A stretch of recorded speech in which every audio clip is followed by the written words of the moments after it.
ಯಾಕೋ ರಾಜು, ಯಾಕೆ ಇವತ್ತಿಷ್ಟು ಲೇಟು? ಅದು ಸಾರ್, ನಮ್ಮ ಮನೆ ಹತ್ರ ನಮ್ಮ ಕೋಳಿ ತುಂಬ ಲೇಟಾಗಿ ಕೂಗ್ತು, ಅದಕ್ಕೆ ಲೇಟಾಗಿ ಎಚ್ಚರಾಯ್ತು.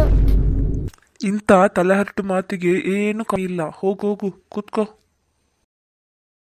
ಇವತ್ತು ಎಲ್ಲರಿಗೂ ಕೆಲವೊಂದು ಪ್ರಶ್ನೆಗಳು ಕೇಳ್ತೀನಿ, ಎಲ್ಲರೂ ಅದಕ್ಕೆ ಸರಿಯಾದ ಉತ್ತರವನ್ನೇ ಕೊಡಬೇಕು. ಸರಿ ಸಾರ್, ಆಯ್ತು. ನಿನ್ನ ನಂಬರ್ ಹೇಳಮ್ಮ. ಅಯ್ಯೋ ಸಾರಿ ಸರ್, ಐ ಹ್ಯಾವ್ ಬಾಯ್ ಫ್ರೆಂಡ್. ಲೇ ಡೌರಾಣಿ, ನಿನ್ನ ಫೋನ್ ನಂಬರ್ ಅಲ್ಲನೇ, ರೋಲ್ ನಂಬರ್ ಹೇಳು. ಲೋ ಗುಂಡ, ನಿಜವಾದ ಕನ್ನಡಿಗರು ಯಾರು ಹೇಳು? ಅದು ಸರ್, ಇಂಗ್ಲಿಷ್ನಲ್ಲಿ ಫೇಲ್ ಆದವರು. ರಾಜು, ಸೋಮನು ಮರದ ಕೆಳಗಡೆ ಬಿದ್ದನು, ಇದು ಯಾವ್ದು ಕಾಲ ಹೇಳು? ಅದು ಸರ್, ಸೋಮಂದು ಕೆಟ್ಟ ಕಾಲ. ಲೋ ಗುಂಡ, ಇರುವೆ ದೊಡ್ಡದ ಆನೆ ದೊಡ್ಡದ?